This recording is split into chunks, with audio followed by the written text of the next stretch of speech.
10ാം class വരെ നമ്മുടെ ജീവിതം എങ്ങനെയായിരുന്നു? മനോഹരം. അത് കഴിഞ്ഞ് +2 അതിമനോഹരം. പിന്നെ എറണാകുളത്ത് വന്ന് കോളേജ് അഡ്മിഷൻ എടുത്തപ്പോഴോ അതമ്പതിച്ച്. എല്ലാത്തിനും കാരണം ഈ ഡാഡിലെസ് മോൻ ഒറ്റ ഒരുത്തനാ. എന്താണ് മച്ചാനെ അങ്ങനെ ഒരു സംസാരം? പച്ച മലയാളത്തിൽ പറടാ. മച്ചാനെ പച്ചക്കാണ്. ഇതെടുത്ത് ഞാൻ അണ്ണാക്കി കേട്ടും പറടാ. ദിനേശെ കളിക്കല്ലേ, വേനിക്കും സ്ലാങ് മാറിയെന്നല്ലേ ഉള്ളു, ലാംഗ്വേജ് ഒന്നല്ലേ. കഴിഞ്ഞ വർഷം തീരാറായപ്പോ നീ എന്തോടാ പറഞ്ഞു? പോയിട്ട് അടുത്ത വർഷം കാണാന്നളിയാ. ആ സ്പീക്കറിൽ നിന്നാടാ ഇവൻ. Happy new year, happy new year. അല്ല, എറണാകുളത്തോട്ട് കെട്ടുപൊട്ടിച്ചങ്ങ് പറക്കാന്ന്. എന്ത് രാത്രി നമ്മൾ മറൈൻ ഡ്രൈവ് പോയി ചായ കുടിച്ചിരിക്കാറില്ലേ?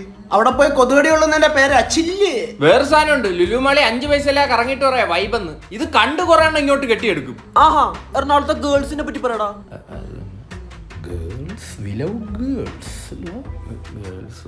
പക്ഷെ പട്ടിണിയല്ലേ? ഇന്നലെ നോക്കിയപ്പോ ഈ മല പോലെ ഇരിക്കുന്ന മനുഷ്യൻ ബ്രെഡും തൈരും കൂട്ടി തിന്നുന്നു. അയ്യോ, അത് 4 ദിവസം മുമ്പ് വാങ്ങിച്ചു വെച്ച പാലാണ്.